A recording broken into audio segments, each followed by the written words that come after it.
sebenarnya banyak side income tu mostly dia macam consulting lah. Aku tak, dulu waktu awal-awal tu, waktu lepas SPM tu aku bosan kan, aku dapat agak job buat macam benda-benda yang kadang-kadang tak boleh kau buat sebenarnya, macam buat FYP orang kan.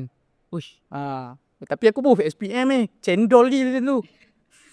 So aku cuak agak nak ambil job-job macam tu sebab yelah kita pun tak adalah power mana. Sekarang pun tak power agak. Ada lagi orang lagi power. Yalah kan. Tapi benda ni kau kena, bagi aku kalau side job ni kita ambil je. Fikir jangan fikir lebih lah. Kau ambil lu and then kau usaha buat. So pasal programming ni aku tak banyak masuk pertandingan sebab benda ni lah. Aku pernah kena scam lu sekali. Oh, kena scam Pertandingan tu kerajaan punya kan. Oh, okay. Dia agak controversial kan. Itu apa? Tapi kita senang cakap, aku masuk tu sebab aku ingat, sebab price dia besar, aku seronok lah nak buat betul-betul kan. Aku menang. Ada dia cakap 5,000. Dah ada poster pun semua ni.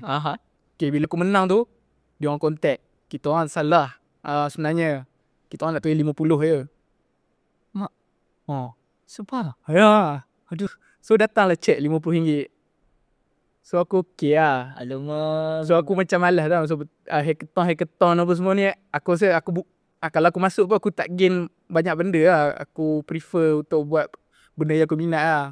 So mostly aku punya side job pun aku tak ambil daripada orang luar lah. Aku just for orang-orang yang kenal aku lah.